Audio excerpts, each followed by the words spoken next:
Guys, we're back for another week of college football talk, J&M Sports Talk.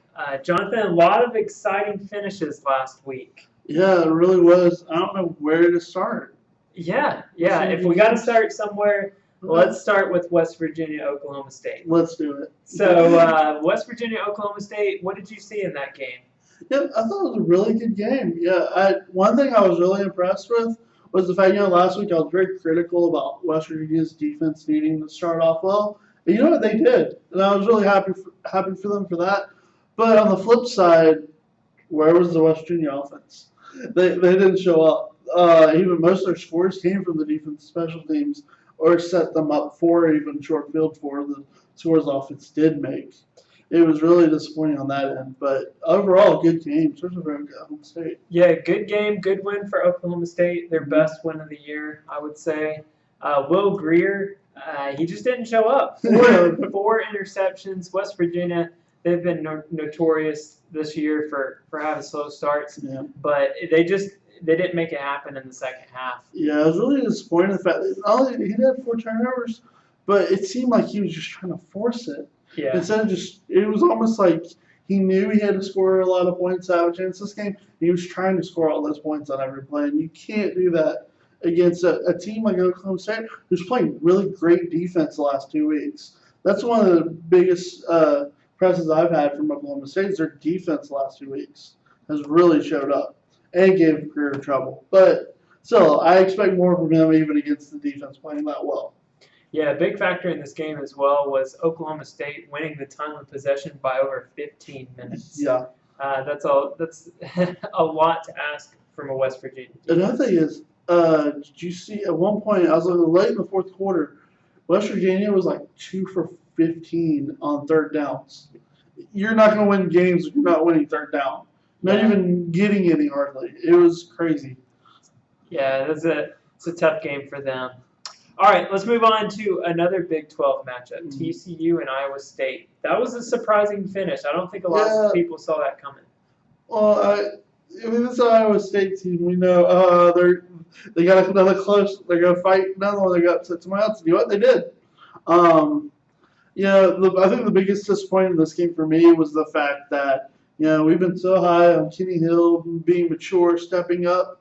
In this game, especially in the red zone late in the game, he looked like that old Kenny Hill, just running around, throwing the ball around, just wherever he could, just trying to force things as well. It was the old Kenny Hill. That's why they lost this game. It was critical mistakes on Hill. Yeah, especially at the end. They had a chance, a final drive to go down and tie it up, but he makes that crucial turnover. First he throws an interception, and then they get down there again with a few minutes left, and then he holds on to the ball and fumbles it. Yeah, turnovers hurt. Also penalty yards. Yeah. TCU had over 100 yards. Iowa State just had 35. So that played a factor in the game as well. Oh, for sure. But good win for Iowa State. Iowa State has a really good chance to get the Big 12 championship. Yeah, I was saying we were talking about that. If you play a few games go right for them, other teams playing the next 2 weeks, it could be Iowa State in that championship game, which who would see that coming? Not me. Nope, not at all. Credit to them and what they've done as of late. NC State and Notre Dame. That we were hoping that was going to be a good game, but it was anything but. Blowout win for Notre Dame. Jonathan, what happened in that game? It was the injury bug. Yeah. As much as I don't want to say Notre Dame played a great game. Hats off to them. They played a lot better than I expected them to play, especially offensively. I was talking about how they're a really one-dimensional team, just running the ball a lot. But they came out after a shaky start. NC State put the pressure defensively on them early.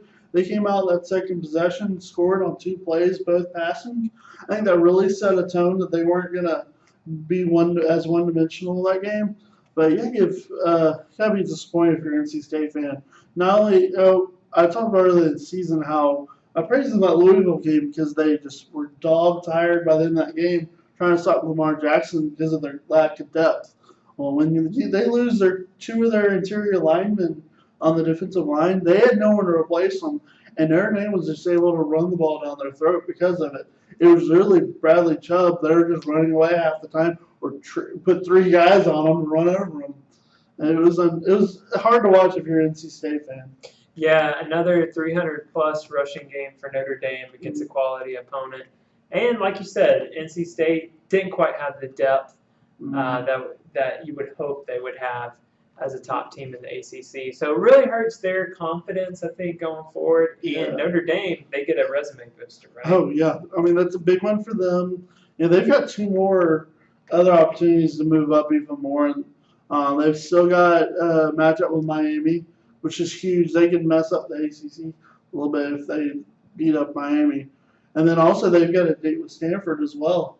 Still, so I really feel if Notre Dame wins out, they're going to the playoffs, especially with all these other conferences going to have multiple lost champions. It's going to be easy fit for Notre Dame to take one of those spots. Yeah, especially if Georgia continues to play well. That's their one loss by 1 point. So that bodes well for their resume. All right, let's talk about the marquee matchup from last week. Surprising finish, Penn State and Ohio State. What was your big takeaway from that game? Yeah, it was just a great game. I mean, everything that could go right for Penn State in the first half went Penn State's way in the first half. Yep. And the second half, mainly in the late third and fourth quarter, everything went Ohio State's way. It was just back and forth, both sides getting all they wanted in it. You got to be impressed with that D-line of Ohio State. They really stepped up late in the game and we Swirly didn't have time to make those throws toward the end of the game. You could tell that they took that as the big challenge was, okay, the secondary is still struggling against us. We're going to win this game. We're going to have to take over this game. And that's what they did. Yeah, I think something that gets lost in the shuffle of that game was Penn State's offense. Well, their team combined put up 38 points, and really Ohio State's defense, they only gave up 283 total yards in that game. Ohio State's offense put up over 500. So Ohio State's defense did a really good job of stopping Saquon Barkley, McSorley.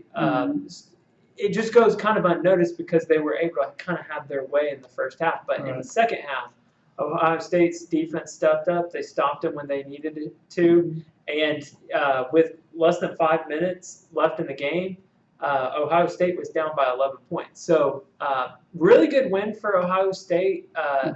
Jonathan and I were talking before the show. This was one of those games that is going to boost them in the eyes of the playoff committee. And Ohio State's going to get a lot of love from here on out.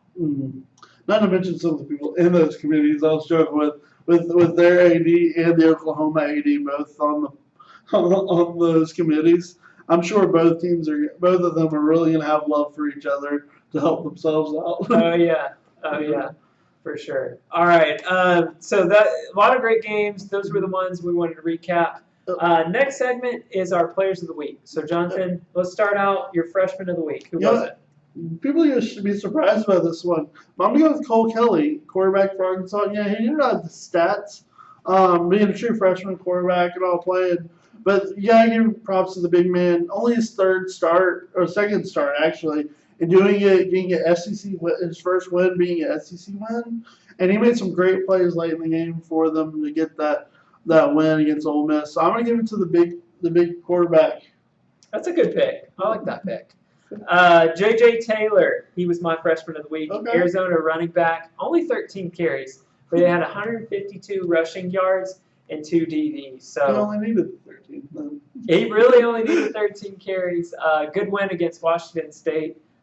We talked a little bit about their defense being much improved, so I was impressed with that. J.J. Taylor out of Arizona. Who was your offensive player of the week? Mine, I'm going to go with Kyle Kill. Iowa State quarterback.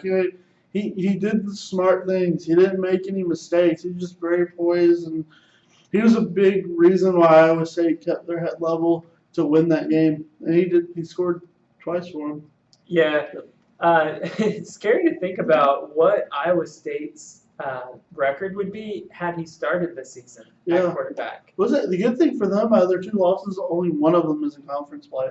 The other one was the loss to Iowa early in the year, and Iowa's in the Big Ten, so that helps them. Overtime loss too. Yep. It had to go past regulation. So Iowa State, they're a great story. Oh yeah. 12. For me, my offensive player of the week was JT Barrett. 33 for 39, really efficient game.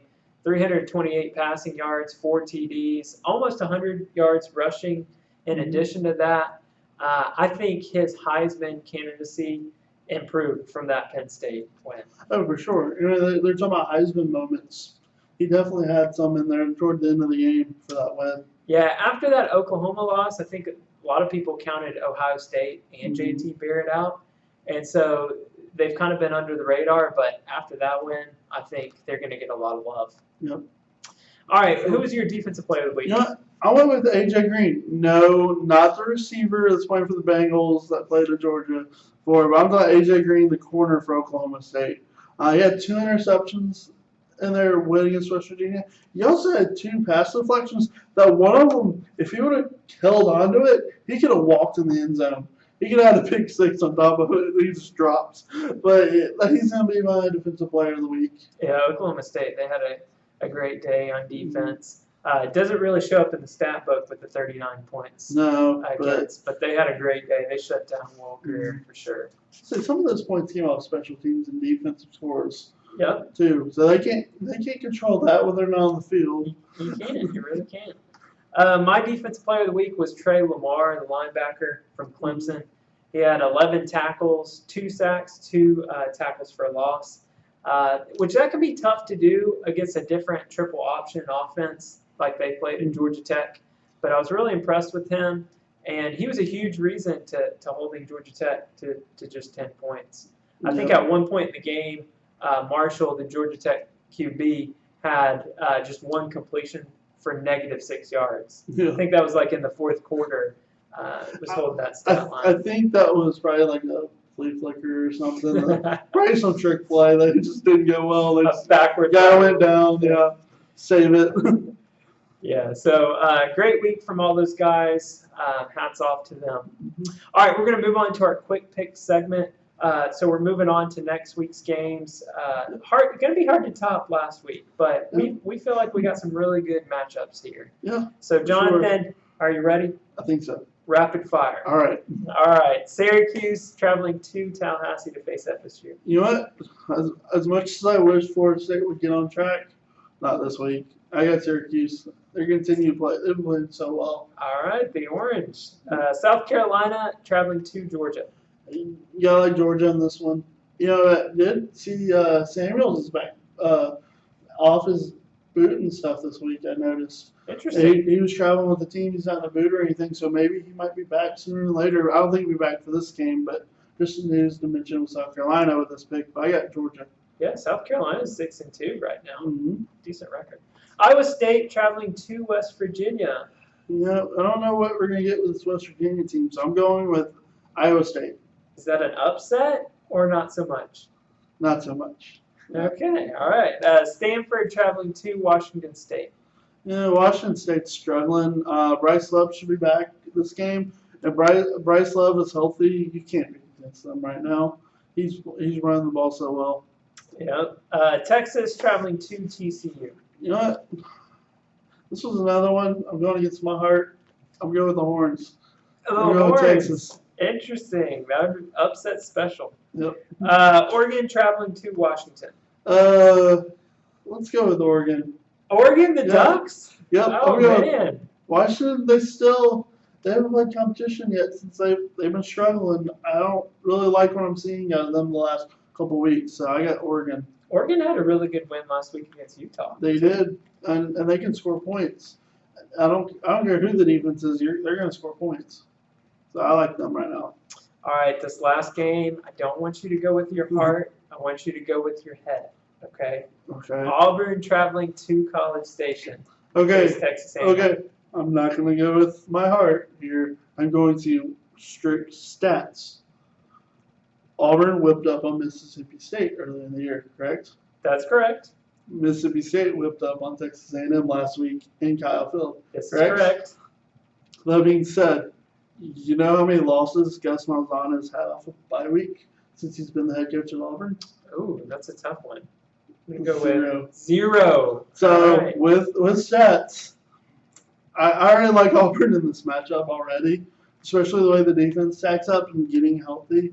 It will be interesting. My biggest question is the health of the offensive line with Auburn moving forward. But I really feel like there was a lot of small injuries that the defense had accumulated that they've had time to rest up. So I expect to see a refreshed Auburn defense, which could be scary down the stretch. So I like Auburn, and A&M, you never know with their points. I'm gonna say Auburn by 10. Was that a quick pick? Yeah, it was, but I can't help myself. All right, you're going Auburn by 10. All right, got it. All right, let's move on to our picks for this week. We're going to spend a little bit more time on these matchups. First matchup up is Clemson and NC State. Kind of a letdown from NC State's loss last week at Notre Dame. Yeah. But Jonathan, how do you see this one playing out? Yeah, if you asked me a couple weeks ago, I was high on NC State, thinking, Yep. you know what, they're going to win this game. But even with Hines, looked like he probably could have played last week. I think they held him out when the game just got out of hand a little bit. They just wanted to protect him a little bit. Even with him, if he's at 100%, they're going to be better offensively. But I think Clemson's defense is so much superior. And with Kelly Bryant getting back closer to 100% as well, I'm going to go with Clemson. Yeah, I'm going Clemson too. As Kelly Bryant goes, so does Clemson. And you mentioned the depth issue of NC State. Oh, Even though it's at Raleigh, it's at NC State, I still like Clemson in this game. Those fans aren't going to help that D-line. Yeah, and something that should be said too, when Clemson runs the football, it sets up their pass, and they're a different team. Right. Their defense plays better. So Kelly Bryant, I didn't realize going into the season how crucial of a part he was, but he really makes a huge difference. Maybe we should be talking about him as a Heisman candidate. Like I said, there's plenty of candidates still, so we got a whole month still to debate. Yeah. All right, let's talk about Penn State and Michigan State. Two teams coming off disappointing losses late in games. Jonathan, who do you have winning this game? I just don't see Michigan State matching up with this Penn State offense. I think there was some bad luck. I think went Penn State's way late in that game, and you could definitely tell that Ohio State was feeding off the home field a little bit too in that game. So even though they're going to be on the road again, I don't think Michigan State is going to have that type of success at home as Ohio State did. So I got Penn State. Yeah, I'm going Penn State in this one too. You could argue that Penn State is still a better team than Ohio State. Mm-hmm. They just didn't prove it out on the field all the way to the end. So Penn State, I think they should still get some credit, some love. But they're a far better team than Michigan State on the offensive side, and you could even argue on the defensive side too. It might be a little closer on the defensive side. Yeah. I'm not. That's one thing about Penn State though, is I don't think I've been hugely impressed with their defense consistently this year. They've had some good performances. Spotty at best. Yeah. So I'm going Penn State in this one. I think it'll be an easier win. Michigan State, they do have a good defense, but Penn State has the better playmaker. This will probably be a lot similar to 2 weeks ago. Yep, I would say that. Yep, that game was close. From a score standpoint, that one was close going into the second half. The Penn State Michigan game. Yeah. Penn did end that way. Penn State blew it out of the water in the fourth quarter, but that one was actually close after halftime. Yeah. It's a one-score game, so. Could be similar. I'll let you finish your statement there. Okay, all right. You're seeming like you were dogging on me. All right, Arizona and USC. This is a big game for the Pac-12. In the picture, who's going to make it to the championship game? Arizona and USC. Jonathan, who you got in this one? You know, this one, first of all, where's that USC team been? That was a USC team we've been begging for weeks. And why does it take them a second year in a row, a second loss to come out? Oh, when Arizona State comes to town, I mean, you really got to get up. Yeah, but no, they went to Arizona State. Still, it shouldn't have taken them a second loss to wake up. This is 2 years in a row. You got to be wondering where that mentality is from Darnold, if that's something that, hey, maybe you'll look out the fact he's going somewhere like the Jets or something when he goes to the NFL. Maybe that'll be a good thing for them. But in college football, that's like a loss. It's kind of a hard one to swallow. We want chances like USC wants to be playing for national titles. Moving back to actual these, this game, this one's a tough one, but I think I'm going to go with USC because of how well they played last week, and they were finally the team we expected them to be. But I wouldn't be surprised if Arizona runs all over them too, and it's a shootout. Arizona is probably the hottest team in the Pac-12. Khalil Tate, that running game, nobody can really stop him. Nobody's figured it out so far. If it's going to be anybody, I like USC. Mhm. USC, they've got depth. They got NFL caliber talent on defense. So I like USC to win this game. I think it'll be close. Arizona, I mean, they've done a lot to get back in that Pac-12 race. USC, you got to think about who's leading their team too. Sam Darnold, we forget, but he hasn't even really played more than a year of college football. Actually, out there, the first quarter of the season last year, he was on the bench. So, got to give him grace. I think he still has a lot to learn. I wonder if he'll stick around and stay in college. It'll be interesting. I'll probably have to do more with the Mel Kipers in the world, what they continue to say about them and what those NFL teams actually say. Because I think nowadays they can actually get grades from NFL teams and stuff before they make that decision. So it'll be probably based on what they see, which I think the pros tend to give guys a little better scores because they want them out of college. It seems nowadays instead of what's best for the kid. Yeah, So he would definitely be a project if he came out earlier. mhm. So I like for USC to win this game, though. Yeah. I like what I saw last week, and it is at home for him. Right. So, all right, let's talk about the ACC, Virginia Tech and Miami. This is a huge rivalry game, old Big East matchup, and now it's an ACC matchup. Jonathan, how do you see this one? Yeah, it's finally back to the level of respect that matchup was getting with the Big East before it kind of fell apart, which is cool. It took what 12 years plus, but yeah, I really like Virginia Tech. Their quarterback, they're playing really well. I still like them improving each week. They're getting better. I really like their defense, special teams, but being at home, I'm going to pick Miami. Miami just continues to find ways to win. It may not be pretty, but they win. As long as that continues, I'm going to continue to pick them moving forward. That's a good pick. Yeah, Miami consistently has played to the level of their competition. So Virginia Tech is a good team. So I look for Miami to match their intensity, match their level of play. Rozier, really been impressed with him. Normally when you have a good quarterback in college, your team's going to go far. Right. And Rozier, his first year starting, I've really been impressed with him. He's been able to run the ball. He's been able to manage the offense. But late in the fourth quarter, when they need to make a play, he gets them in the right play and makes it. So he's made some great throws too. Going back to the Florida State game, he's made some excellent throws. Even the Syracuse game, he made some nice throws. He made some, yeah, and then the end of the Georgia Tech game in a monsoon, he made some great throws there as well. Yeah, so really been impressed with him. I think Miami wins this game. It is at home for Miami. Virginia Tech, they haven't really faced too many great teams this year, so this will be a measuring stick for them. Oh, yeah. Their squad. I think it was last time we were talking about what big that Clemson game. Yeah. Yeah, and unfortunately they didn't perform like we hoped they would there. Yeah, they kind of threw up a dud there. So Miami, we both like Miami at home. So far, have we agreed on all of our picks? I think so. That's a scary thing. Yeah. Our audience should be very concerned. Yeah. All right, let's move on to LSU and Alabama. This is a huge matchup in the SEC West. Whoever wins this game probably has the best shot to going to the championship. Right. So, Jonathan, who do you have? This one. Flipping a coin?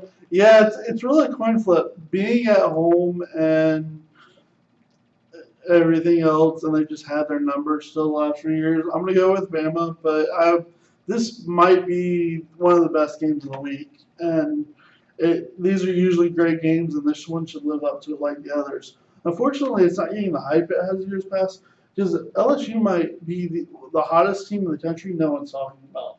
and they're playing great each week, both sides of the ball. After that Troy loss, which they did have Darius Geis, and they had a lot of other guys banged up and injured that game. Yeah. No excuses for losing the game still, but since that loss, they've been a completely different team. And they've been playing better each and every week, and they're playing at the level of a top team.